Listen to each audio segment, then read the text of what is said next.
peu importe à quel point vous êtes techniquement brillant dans votre domaine, si vous ne comprenez pas les gens, vous allez neutraliser tous vos pouvoirs. Robert Greene. Bonjour à tous.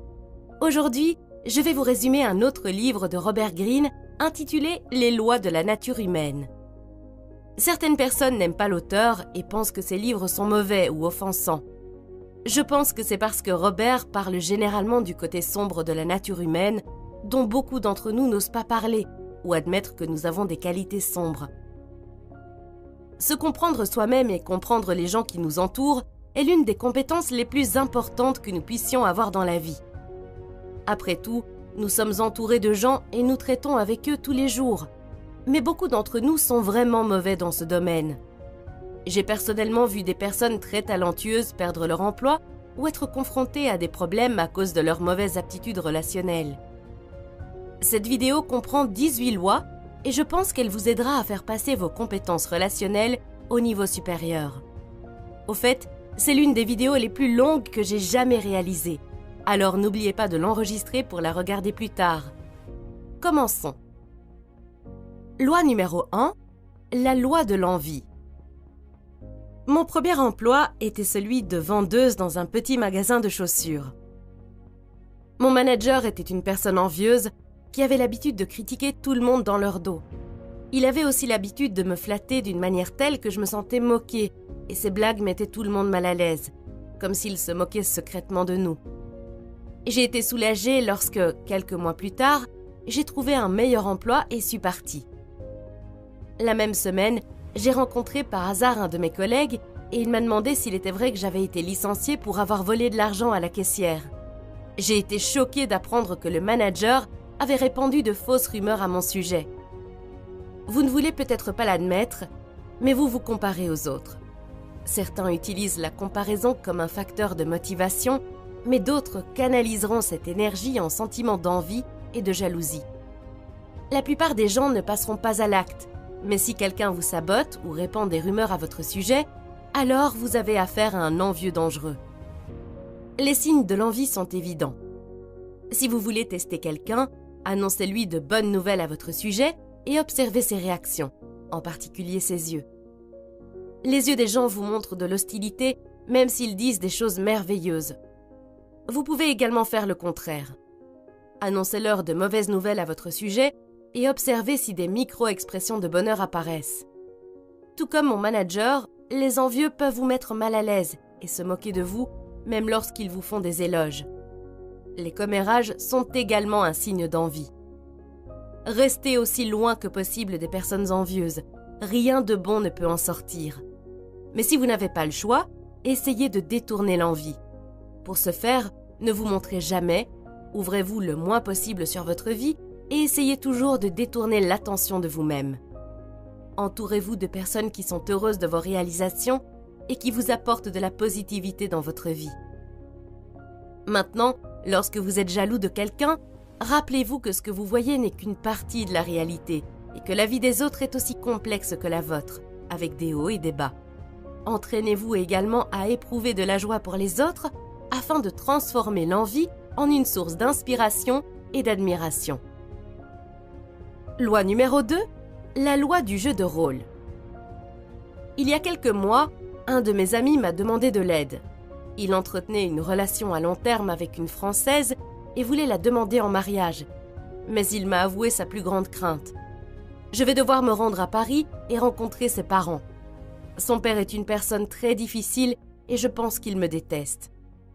Mon ami prévoyait de recueillir quelques informations sur son futur beau-père et il voulait que je l'aide à s'entraîner à d'éventuelles conversations difficiles pour que cette rencontre se passe le plus doucement possible. Je suis sûre que vous pouvez vous identifier à l'envie de montrer une meilleure version de qui vous êtes. Il s'agissait peut-être d'une réunion d'affaires, d'un entretien d'embauche ou même d'une fête de famille. Nous montrons rarement au monde la personne que nous sommes au fond de nous. C'est comme si nous portions un masque de théâtre et nous en avons un pour chaque situation de notre vie. Nous sommes différents au travail que nous le sommes avec notre famille ou avec nos amis.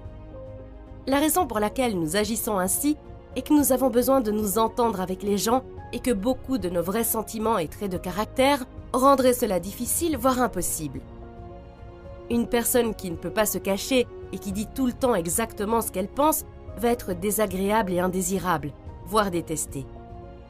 Si vous avez de la chance, vous pouvez être plus authentique dans vos relations proches, mais ce n'est pas le cas pour la plupart des situations sociales, notamment au travail. Si vous ignorez cette loi, vous gâchez une énorme opportunité de développer vos compétences sociales. Voici 2 conseils pour utiliser cette connaissance à votre avantage. Conseil numéro 1. Acceptez que ces masques sont nécessaires pour que vous puissiez fonctionner socialement et porter le vôtre fièrement. Vous n'êtes pas en train de manquer d'éthique, vous faites exactement ce que l'on attend de vous. Conseil numéro 2. Il existe de toutes petites fissures dans nos masques et notre véritable personnalité s'échappe parfois. Vous pouvez observer les gens et en apprendre davantage sur eux. Les enfants sont d'incroyables observateurs. C'est pourquoi les menteurs les détestent tant. Tout ce que vous devez faire, c'est retrouver cette capacité. Concentrez-vous sur leur visage. Micro-expressions, signes de tension, sourire forcé. Concentrez-vous sur la façon dont ils infligent leur voix et sur la rapidité ou la lenteur avec laquelle ils parlent. Ne soyez pas trop évident, sinon les gens pourraient être sur la défensive. Loi numéro 3, la loi du comportement compulsif. Avez-vous un ami qui tombe toujours amoureux de la mauvaise personne? Ils se promettent que la prochaine fois sera différente, mais ont le cœur brisé à nouveau quelques mois plus tard. J'avais un ami qui offensait toujours les gens sans le vouloir.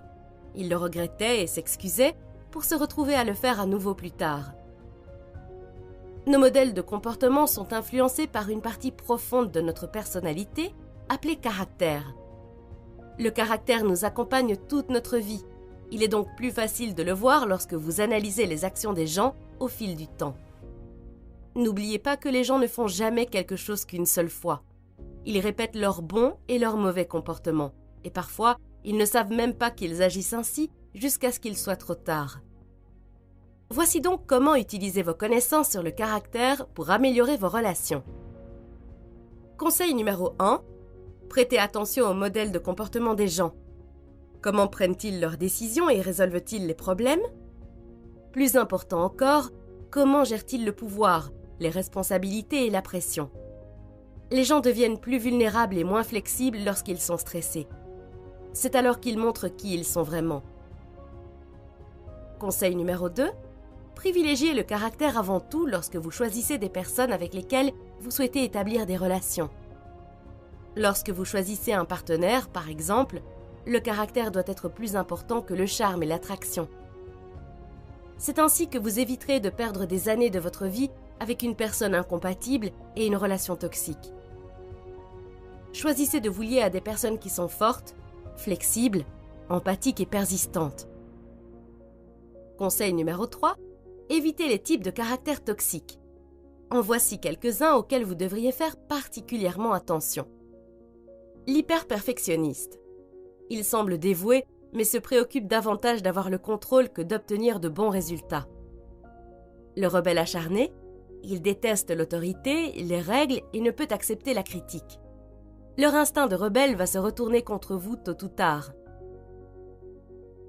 Le personnalisateur. Il est sensible et prend tout personnellement.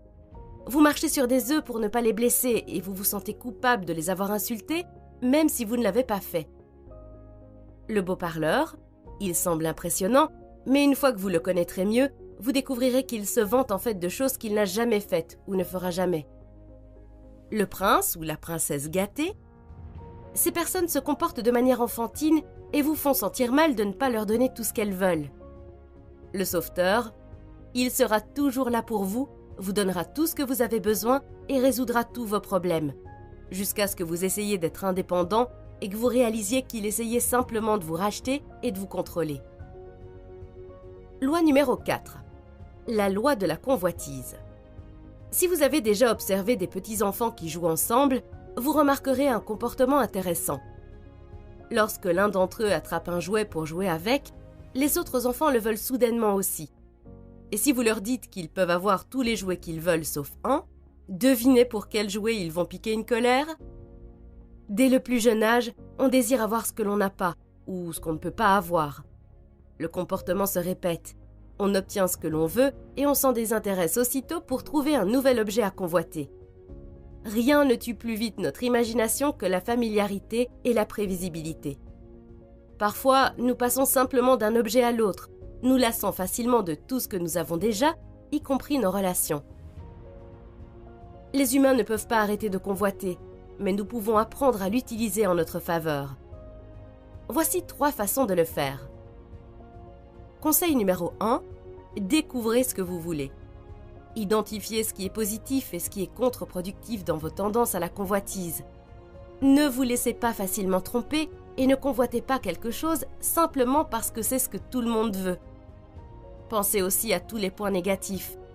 Beaucoup de gens désirent la célébrité, par exemple, mais sont-ils vraiment prêts à faire face au manque d'intimité et de liberté qu'elle entraîne? Conseil numéro 2, trouvez du plaisir dans votre réalité. Concentrez-vous sur le côté positif et soyez reconnaissant pour ce que vous avez aujourd'hui. Une relation plus profonde avec votre réalité vous donnera la concentration et le pouvoir de changer uniquement ce qui doit vraiment l'être. Conseil numéro 3, devenir un objet de désir insaisissable. L'honnêteté et l'authenticité sont des traits positifs, mais lorsqu'elles sont exagérées, vous pouvez devenir ennuyeux et prévisible, et l'attention des autres se portera rapidement sur quelqu'un d'autre. Au lieu de vous concentrer sur les choses que vous convoitez, concentrez-vous sur les fantasmes et les désirs inassouvis des autres, et devenez ce qu'ils désirent, et le reste viendra. Regardez-vous de l'extérieur. Comment les gens vous voient-ils, vous et votre travail? Une fois que vous le savez, façonnez leur perception et transmettez l'image exacte que vous souhaitez. Vous pouvez associer votre image ou celle de votre travail à quelque chose d'interdit ou de secret, car cela attisera leur curiosité et vous rendra plus attrayant. Ne soyez pas toujours disponible et donnez l'impression que tout le monde veut avoir votre travail. Tout comme les enfants qui se battent pour un jouet, les gens le voudront s'ils croient que d'autres personnes le veulent aussi. Loi numéro 5, la loi de la répression. Avez-vous déjà eu envie de faire quelque chose de si horrible que cela vous a choqué, que cela vous ait même traversé l'esprit? Si vous me dites que les mauvaises actions ne vous traversent jamais l'esprit, alors je vous dirai que c'est parce que vous avez réprimé votre ombre. Une ombre est la partie de nous que nous cachons, même à nous-mêmes, parce que nous ne voulons pas admettre qu'elle existe. Votre ombre contient vos pires insécurités, vos secrets et vos désirs les plus terribles, vos tendances agressives et égoïstes. Parfois, lorsque vous vous sentez trop stressé, vulnérable ou anxieux, de petites parties de cette facette s'échappent. C'est alors que nous montrons des comportements contradictoires ou accidentels et des explosions émotionnelles, par exemple. La plupart d'entre nous essaient de cacher leurs ombres, mais ce n'est pas la bonne chose à faire. Plus nous nions notre ombre, plus elle devient forte. Cela se produit également sur le plan culturel. Plus une culture est prohibitive, plus les gens se sentiront attirés par les aspects de l'ombre. C'est la raison pour laquelle les histoires de tueurs en série, de méchants cruels et de violences extrêmes sont si populaires. De même, les personnes qui ne projettent que la perfection sont perçues comme fausses et peu authentiques. C'est parce qu'elles refoulent une partie de leur personnalité. Nous sommes davantage attirés par les personnes qui embrassent leur ombre, car nous pouvons tous nous identifier à l'imperfection. Voici comment procéder. Voyez l'ombre. Faites attention à la partie de vous que vous montrez au monde.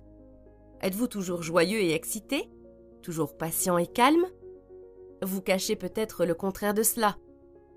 De même, si vous avez été trop sensible ou trop agressif, examinez ce qui a déclenché ces réactions pour mieux vous connaître. Acceptez l'ombre. Une fois que vous avez découvert les parties de vous qui sont cachées, ne les ignorez pas. Admettre vos défauts vous rendra attachant et sympathique. Explorez votre ombre. Jouez avec vos pensées et vos sentiments jusqu'à leur cacher et canalisez cette énergie dans votre travail ou votre passe-temps, en particulier dans votre travail créatif. Montrez votre ombre. Permettez-vous d'être plus assertif, indifférent, bizarre ou égoïste. Vous remarquerez que beaucoup de personnes qui réussissent sont excentriques ou non conventionnelles. Cela s'explique par le fait que les gens ont plus de chances de réussir lorsqu'ils acceptent leur ombre. Loi numéro 6, la loi du narcissisme. Karl considérait Mabel comme sa meilleure amie. Ils étaient toujours ensemble, faisant toutes les choses intéressantes que Mabel aimait faire. Mais un jour, Carl a eu peur de perdre Mabel. Il avait reçu de mauvaises nouvelles concernant la mort d'un membre de sa famille. Pour lui remonter le moral, Mabel leur a acheté des places de cinéma. Mais Carl était très triste et lui a dit qu'il préférait rester à la maison. Mabel n'a pas répondu à ses messages pendant une semaine. Carl était déjà très inquiet lorsque Mabel lui a répondu, lui disant qu'elle n'avait pas d'argent pour payer sa facture d'électricité, puisqu'elle avait dépensé beaucoup pour ses billets de cinéma et il a quand même refusé de l'accompagner. Carl s'est senti mal, s'est excusé et a proposé de payer sa facture d'électricité à sa place. Mabel est ce qu'on appelle une narcissique profonde. Elle était habituée à avoir du pouvoir sur Carl et à obtenir de l'attention de sa part. Lorsqu'il a fait un pas indépendant, au lieu de faire ce qu'elle voulait, Mabel a trouvé un moyen de le punir, le traitement silencieux. Elle a ignoré ce qu'il ressentait et a pris son refus d'aller au cinéma comme une attaque personnelle. Tellement blessée, elle a fait en sorte qu'il se sente coupable et qu'il se rachète. Les personnes comme Mabel se sentent en grand danger si elles ne reçoivent pas d'amour et d'attention de l'extérieur en permanence. Et elles n'ont aucune limite quant aux limites qu'elles sont prêtes à franchir pour obtenir cette attention. Elles sont si manipulatrices qu'il est difficile de se rendre compte de ce qu'elles font, tout comme Carl ne le fait pas. Maintenant, toi et moi ne sommes pas si différents de Mabel. Nous sommes tous narcissiques à un certain niveau. Nous nous concentrons sur nos objectifs et nos sentiments la plupart du temps et nous voulons être appréciés.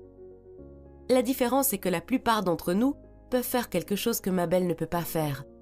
Nous pouvons nous donner de l'amour et de l'attention et nous n'avons donc pas besoin d'une validation externe en permanence comme elle le fait. L'opposé du narcissisme est l'empathie. C'est lorsque nous nous oublions nous-mêmes et tournons notre attention vers les autres. Plus nous sommes empathiques, plus nous sommes en bonne santé. Les personnes empathiques se rétablissent rapidement lorsqu'elles sont blessées, ne prennent pas les choses personnellement et peuvent rire d'elles-mêmes. Elles comprennent également mieux les gens et établissent des relations plus saines. Loi numéro 7, la loi de l'irrationalité. Katie et Jen travaillent ensemble. Elles ne sont pas les meilleures amies du monde, mais elles s'entendent assez bien. Enfin, elles s'entendaient jusqu'à la semaine dernière, lorsque Jen a crié sur Katie pour avoir fait une erreur dans son rapport. « Je dois toujours corriger tous tes rapports. Tu ne peux pas le faire correctement au moins une fois ?» Katie est maintenant blessée et elle pense que Jen a réagi de manière excessive parce que son erreur était très petite. Jen, de son côté, sait qu'elle a été dure avec Katie, mais elle en avait tellement marre. De plus, elle ne veut pas admettre que la colère qu'elle a ressentie est davantage liée à son état émotionnel à cause de son divorce qu'au rapport erroné de Katie. Je suis sûre que vous avez déjà vécu une situation similaire. Quelqu'un a réagi de manière excessive et vous en avez subi les conséquences. Ou c'est peut-être vous qui avez réagi de manière excessive. Cela se produit parce que vous ne pouvez pas toujours penser rationnellement. Parfois, vous êtes dominé par vos émotions et vous finissez par prendre de mauvaises décisions. Les émotions ne sont pas une mauvaise chose, elles sont nécessaires. Le problème est que nos émotions sont guidées par un principe très simple. Nous essayons toujours d'éviter la douleur et de trouver du plaisir. Cela signifie que, même lorsque nous savons quelle est la bonne chose à faire, le faire n'est pas facile si c'est douloureux. Nous inventerons des excuses et c'est pourquoi la plupart des gens n'admettront jamais qu'ils ont tort ou ne changeront pas d'avis, parce que se tromper et changer sont des choses douloureuses. Or, les conséquences de l'irrationalité peuvent être terribles. Voici donc 4 conseils pour devenir plus rationnel. 1. Accepter d'être irrationnel. Une personne qui pense être toujours rationnelle croit avoir raison tout le temps. Elle réagit simplement et finit par se laisser guider par sa propre interprétation erronée de ses émotions, des événements et des autres personnes. 2. Examinez les réactions. En analysant votre comportement, vous construisez lentement votre connaissance de vous-même. Ces connaissances aideront votre côté rationnel à prendre le contrôle lorsque vous serez à nouveau confronté à des situations similaires. 3. Augmentez le temps de réaction. Avez-vous déjà trouvé la réplique parfaite dès que vous vous êtes senti plus calme après une dispute avec quelqu'un ? Le fait de vous retirer de la situation et de vous donner le temps de vous calmer peut vous aider à reprendre le contrôle de votre côté rationnel. N'oubliez pas que nos vraies couleurs apparaissent lorsque nous sommes sous pression. C'est la meilleure occasion d'observer qui sont vraiment les autres. 4. Accepter la douleur. Nous devrions augmenter notre tolérance à la douleur. Il est normal d'avoir tort, d'être blessé, de se sentir coupable. Acceptez vos sentiments, qu'ils soient agréables ou désagréables, et ils auront moins de pouvoir sur vous. Loi numéro 8. La loi de la myopie. Cette loi est ce qui vous empêche de réussir vos régimes, de développer de bonnes habitudes à long terme et d'éliminer les mauvaises habitudes. Si nous pouvions toujours nous concentrer sur le long terme, il nous serait facile de ne jamais manger de sucre, par exemple, car nous nous souviendrions toujours que c'est mauvais pour notre santé. Mais ce n'est pas facile d'y penser quand on a une énorme part de gâteau au chocolat devant soi, n'est-ce pas? Les gens réagissent généralement aux circonstances présentes et oublient que la plupart des choses sont temporaires et qu'elles ont des conséquences. C'est comme si vous étiez près de la base d'une montagne et que vous ne pouviez pas voir grand-chose parce que vous êtes entouré d'une forêt dense. Mais à mesure que vous montez, votre perspective s'élargit. Quand vous serez au sommet, vous verrez mieux que quiconque. Alors, comment pouvez-vous grimper cette montagne et voir la vue d'ensemble? Voici 4 conseils. Conseil numéro 1. Au XIXe siècle, les autorités ont décidé qu'il y avait trop de serpents venimeux à Delhi et ont offert une récompense à toute personne qui leur apporterait un serpent mort. Certaines personnes ont commencé à élever des serpents pour pouvoir les tuer et recevoir la récompense. Les autorités ont compris leur erreur et ont supprimé la récompense, mais les gens ne savaient plus quoi faire des serpents qu'ils avaient. Ils les ont laissés partir et par conséquent, il y avait encore plus de serpents à Delhi qu'avant. Parfois, nos actions entraînent des conséquences non désirées. Pour éviter ce problème, essayez de prévoir toutes les conséquences possibles d'une action donnée, même si elle vous semble évidente, et demandez-vous comment vous pouvez gérer chacune d'entre elles. Conseil numéro 2. Parfois, vous avez investi tellement d'énergie dans un conflit que vous refusez de le laisser tomber, même si vous savez que vous devriez le faire. Prenez du recul et demandez-vous « Quelles sont mes véritables priorités ? Si je gagne ce combat, cela m'aidera-t-il à atteindre mes objectifs ? Certaines batailles n'en valent pas la peine. » Conseil numéro 3.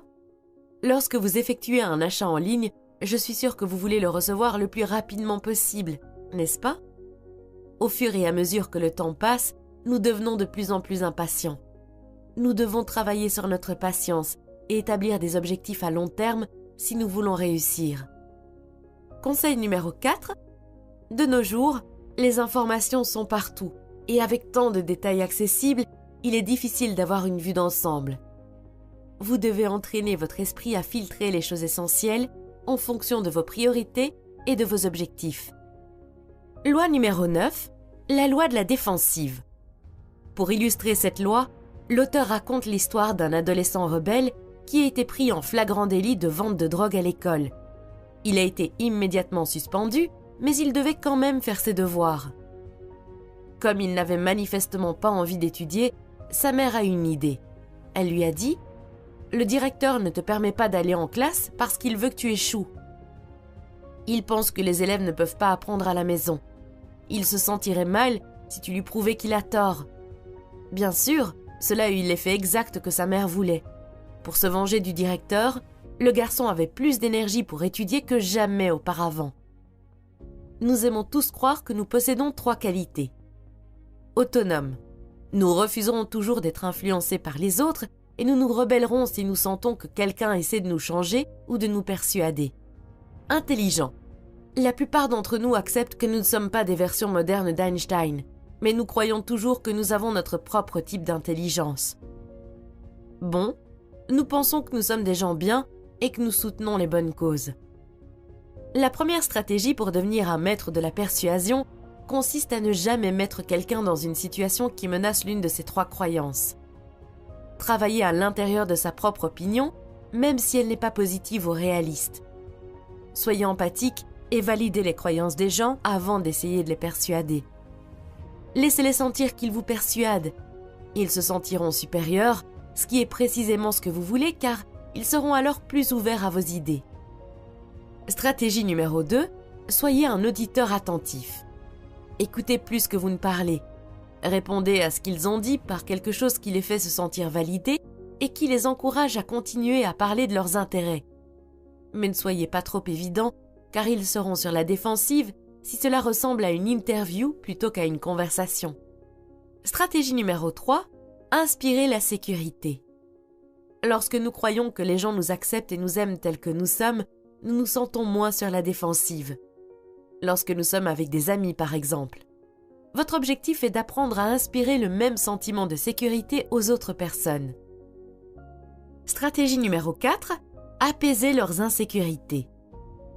Nous avons tendance à aimer les personnes qui peuvent nous apprécier, alors identifiez leurs insécurités et ne les déclenchez jamais. Lorsque quelqu'un vous demande votre avis, il ne veut pas la vérité. Il ne veut pas non plus un mensonge. Ce qu'il veut, c'est être validé et voir son opinion confirmée, mais de la manière la plus réaliste et la plus aimable possible.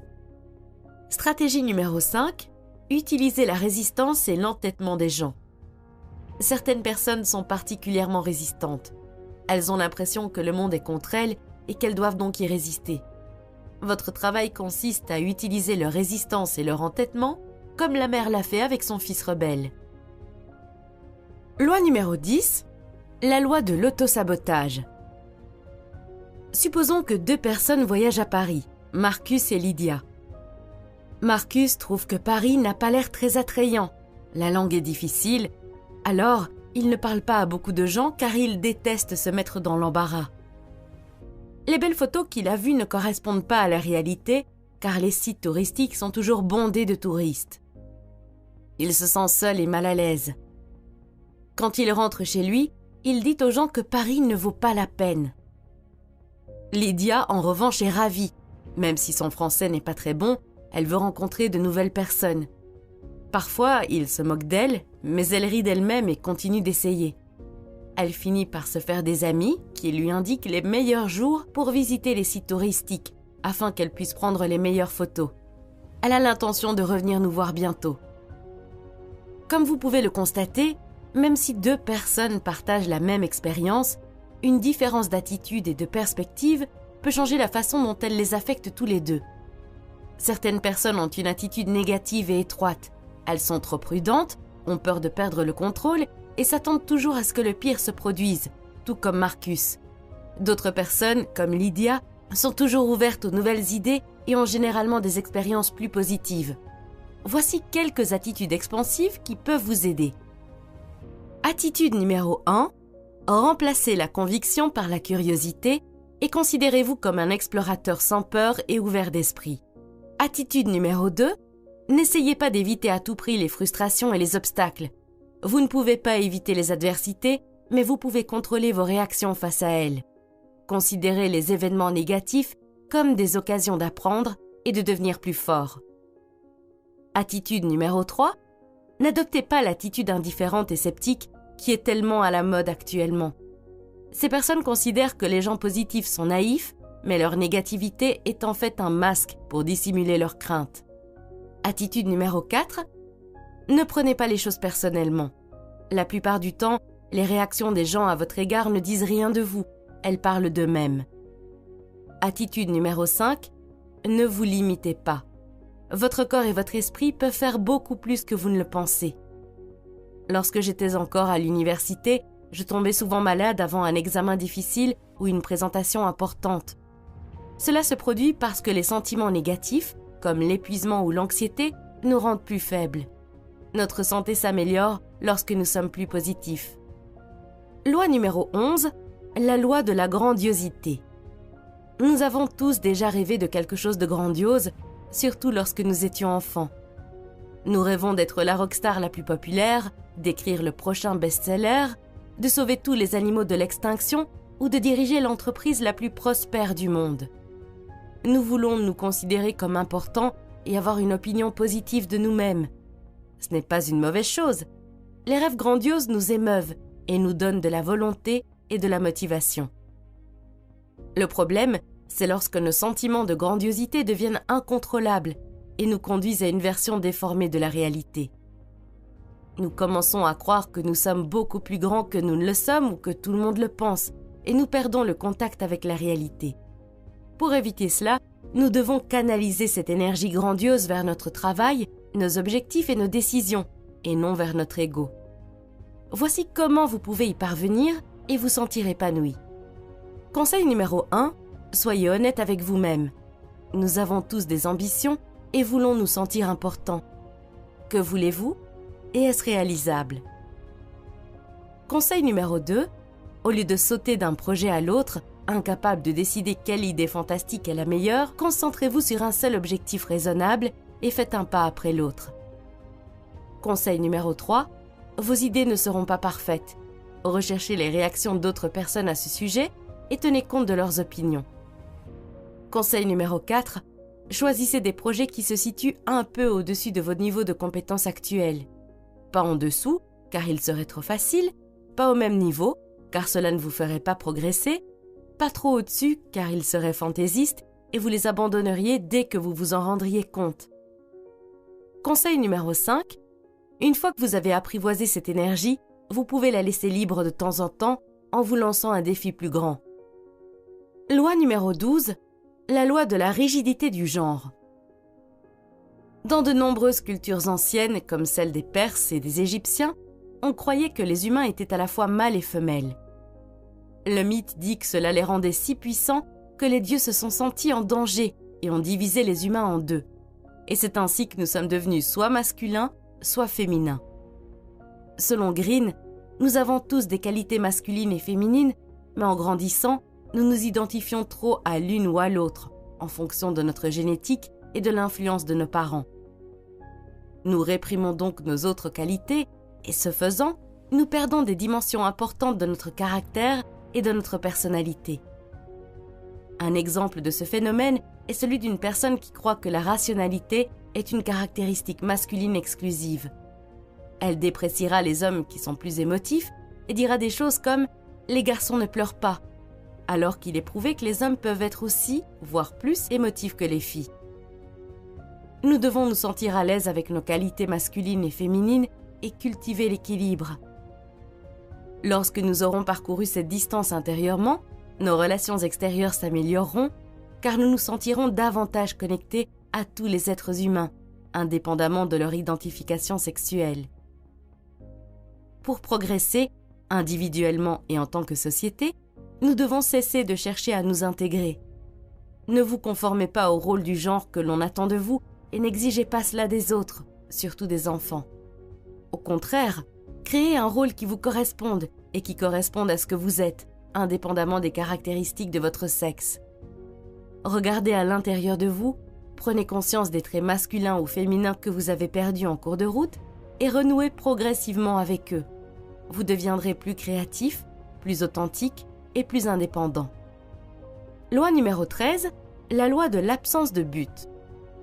J'ai déjà entendu parler de nombreuses personnes qui ont atteint leur objectif de devenir riches, mais qui se sont soudainement senties perdues. D'une manière ou d'une autre, l'argent pour lequel ils avaient travaillé si dur ne semblait pas combler le vide comme ils l'avaient prévu. Nous entendons d'innombrables histoires, parfois très tragiques, de personnes riches, célèbres et prospères, mais qui ne sont pas heureuses. Cela se produit parce que des choses comme l'argent et la célébrité n'ont aucun sens si elles ne sont pas liées à un objectif plus élevé. Ce ne sont que des choses dont vous voudrez toujours plus. Sans but, vos objectifs ne vous apporteront pas d'épanouissement, au contraire, ils seront facilement remplacés par de nouveaux objectifs dénués de sens dès que vous les aurez atteints. Vous vous sentirez perdu et penserez « J'ai obtenu ce que je voulais, pourquoi ne suis-je pas heureux ? Qu'est-ce que j'ai fait de ma vie, dans ce travail, dans cette ville ?» Voici quelques stratégies pour vous aider à trouver le sens élevé de votre but. Découvrez votre vocation dans la vie. Recherchez les inclinations que vous avez eues depuis votre enfance, les activités qui vous semblaient agréables, naturelles et faciles. Y a-t-il quelque chose que vous aimez tellement faire que vous le feriez même gratuitement ? Votre vocation pourrait être liée à l'intersection entre plusieurs domaines, comme la technologie et le design, ou la littérature et la philosophie par exemple. Acceptez les opinions négatives des gens. La plupart des gens évitent les situations où ils seront confrontés à la critique et à l'échec. Vous n'avez pas besoin de faire cela. Acceptez les expériences négatives, les limites et même la souffrance comme des moyens d'apprendre, et utilisez les opinions négatives des autres pour vous motiver et accroître votre sens du but. Absorbez l'énergie utile. Nous sommes extrêmement sensibles à l'humeur et à l'énergie des autres. Essayez toujours de vous associer à des personnes qui ont un sens élevé du but à atteindre, car elles vous inspireront le meilleur d'elles-mêmes. Créez une échelle d'objectifs décroissants. Les objectifs à long terme vous apporteront clarté et détermination. Ils sont ambitieux et vous motivent. Le problème est qu'ils sont également source d'anxiété. Pour y remédier, vous devez créer une échelle d'objectifs plus petits et plus simples qui mène à votre objectif principal. Pensez à des objectifs que vous pouvez atteindre dans des délais relativement courts afin de ressentir de la satisfaction et de vous rappeler de temps en temps votre but. Loi numéro 14, la loi du conformisme. Dans les années 1950, le psychologue Solomon Asch a réalisé une expérience de groupe. Il a montré aux participants un segment de ligne, puis 3 autres, et leur a demandé de choisir laquelle des 3 lignes correspondait à la longueur de la première. Lorsque Solomon interrogeait les participants individuellement, il choisissait souvent la bonne ligne. Mais lorsqu'on le demandait en présence d'autres personnes, à qui on avait dit de choisir intentionnellement la mauvaise ligne, environ 75% des participants choisissaient la ligne que le reste du groupe avait choisie. Il existe d'innombrables exemples de conformité dans nos vies. La façon dont nous nous habillons, les aliments que nous mangeons et les marques que nous achetons sont fortement influencés par nos groupes sociaux. Nous ne nous conformons pas parce que nous sommes naïfs ou faciles à manipuler, mais parce que nous avons besoin de nous sentir à notre place, que ce soit dans un petit groupe, comme notre groupe d'amis, ou dans un plus grand, comme le pays dans lequel nous vivons. Le seul problème est que, pour pouvoir nous intégrer, nous sommes prêts à ignorer notre côté rationnel, ce qui nous incite à prendre des risques inutiles. Puisque nous ne pouvons pas éviter la conformité, nous devons trouver les éléments qui peuvent déclencher cette réponse irrationnelle en nous, afin de pouvoir continuer à appartenir et à coopérer, tout en conservant notre indépendance et notre rationalité. Pour ce faire, Green suggère que nous formions un groupe de réalité. L'idée est d'utiliser cette force sociale dans un but positif, pour créer quelque chose de grand ensemble. Voici comment procéder. Conseil numéro 1. Concentrez-vous sur les idées, pas sur les personnes qui les ont, et demandez à votre groupe de faire de même. Conseil numéro 2. Fixez un objectif, une mission positive qui rassemble les membres du groupe, et énoncez-les clairement, afin que chacun sache où vous voulez en venir. Conseil numéro 3. Utilisez votre énergie mentale pour faire les choses essentielles et n'ayez pas peur de déléguer aux personnes en qui vous avez confiance. Conseil numéro 4. Encouragez la communication et laissez les informations et les idées circuler librement. Plus vous aurez d'informations, meilleures seront les décisions que vous prendrez. Conseil numéro 5. Les gens sont sensibles à vos émotions, surtout si vous êtes le leader. Assurez-vous d'apporter les bonnes émotions au groupe, confiance, tranquillité et détermination. Loi numéro 15, la loi de l'inconstance. Les êtres humains sont ambivalents par rapport au leadership. Nous voulons être guidés, mais nous voulons aussi prendre des décisions. Nous voulons être protégés, mais nous voulons aussi être libres. Lorsque vous êtes un leader, les gens seront toujours prêts à vous tourner le dos dès que vous faites une erreur. Voici donc 6 stratégies pour mieux diriger et asseoir votre autorité. Authenticité. L'autorité que vous voulez établir doit émerger naturellement de votre caractère. Il y a plusieurs types de leaders et vous devez faire comme vous. Attitude. Soyez à l'écoute, concentrez-vous sur l'aide et le service aux autres plutôt que sur vous-même. Et n'oubliez pas qu'être un leader est une énorme responsabilité, pas un privilège. Vision. Dans les moments difficiles, soyez la personne qui peut voir au-delà de la peur et du stress et ramener tout le monde à l'essentiel. Ton. Travaillez aussi dur, voire plus que votre équipe. Montrez l'exemple et les membres voudront automatiquement s'élever à votre niveau. Tabou, donnez plus que vous ne prenez. Si vous en prenez trop, vous pouvez créer un sentiment d'insécurité qui amènera les gens à remettre en question votre autorité. Adaptabilité, à mesure que vous inspirez confiance et respect, votre autorité grandit, mais avec le temps, les gens pourraient vous considérer comme vieux jeu et dépassé. Vous devez toujours trouver des moyens d'adapter votre style de leadership au temps nouveau. Loi numéro 16, la loi de l'agressivité. L'agressivité a toujours été un outil que nous utilisions pour nous défendre contre le danger et pour lutter pour les choses dont nous avons besoin, comme la nourriture et le logement. De nos jours, nous n'avons pratiquement plus besoin de chasser, de nous battre contre des animaux ou de nous disputer une grotte. Mais nos pulsions agressives jouent toujours un rôle dans nos vies. Sous nos masques, nous sommes tous confrontés à l'agressivité. Nous nous sentons en insécurité ou vulnérables, comme si nous étions en danger. Alors, nous devenons agressifs. C'est alors que nous finissons par dire et faire des choses que nous regrettons par la suite. Voici quelques conseils pour gérer l'agressivité. Conseil numéro 1, reconnaissez vos schémas. Vous devez savoir où vous canalisez votre agressivité afin d'apporter un changement conscient. Conseil numéro 2, ne vous retenez pas. L'agressivité est comme la pression. Si vous ne la laissez pas sortir d'une manière ou d'une autre, elle va exploser et vous blesser. Conseil numéro 3, admettez vos ambitions et utilisez-les pour vous développer et vous améliorer. Conseil numéro 4, ignorez vos doutes et soyez persévérants.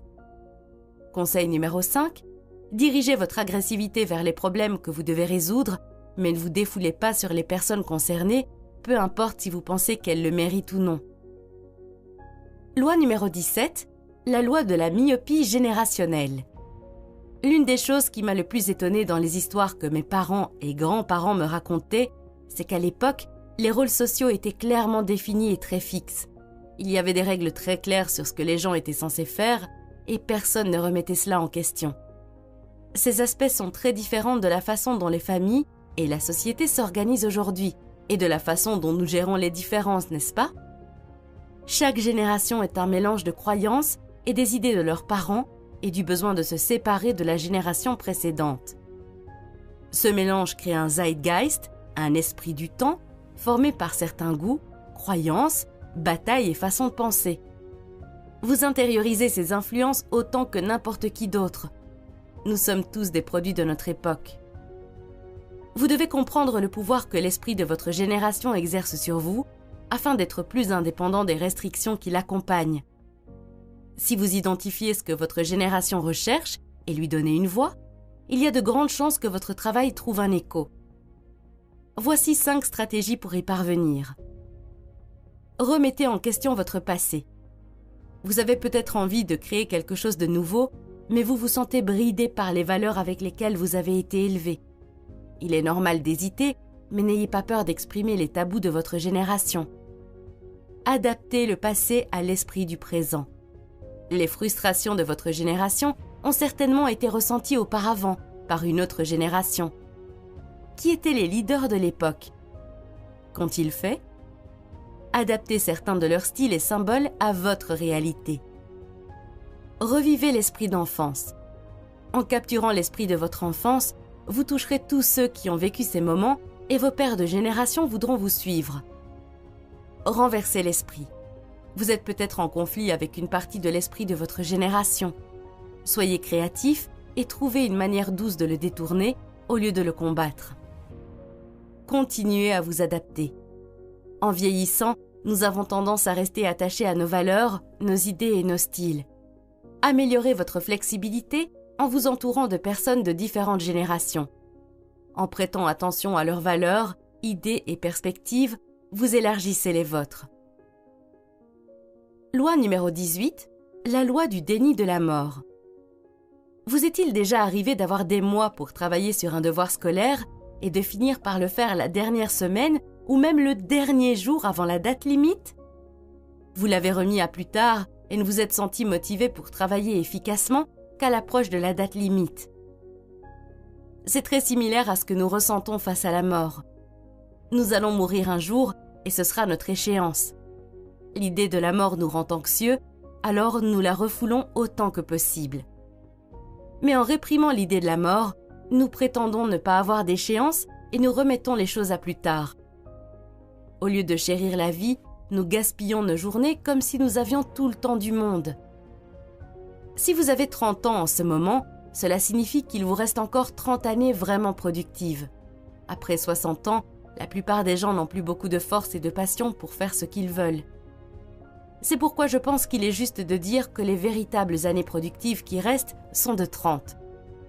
Sur ces 30 ans, vous passerez 8 ans à dormir. 2 ans seront consacrés aux déplacements, comme aller au travail, à l'église, voyager pour rencontrer des amis, etc. Vous passerez en moyenne 3 ans à prendre soin de vous, à vous doucher, à faire le ménage, etc. Disons que vous passerez encore 2 ans à vous divertir et à vous amuser. Si vous déduisez tout cela du total de 30 ans, vous verrez qu'il ne reste que 15 ans pour être vraiment productif et faire les choses que vous voulez faire. 15 ans, ce n'est pas très long.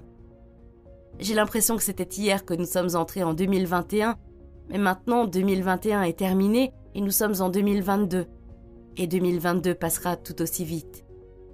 La vie est vraiment courte et se souvenir que vous allez mourir va vous aider à donner la priorité aux choses que vous voulez vraiment faire dans la vie.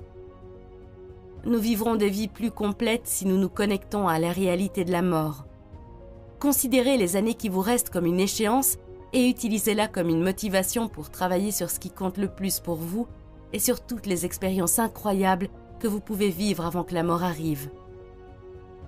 Si vous aimez les idées de Robert Greene, regardez la vidéo que vous voyez à l'écran. Il s'agit du résumé d'un autre livre intitulé « Power, les 48 lois du pouvoir ». Merci d'avoir regardé cette vidéo. Prenez soin de vous et à bientôt.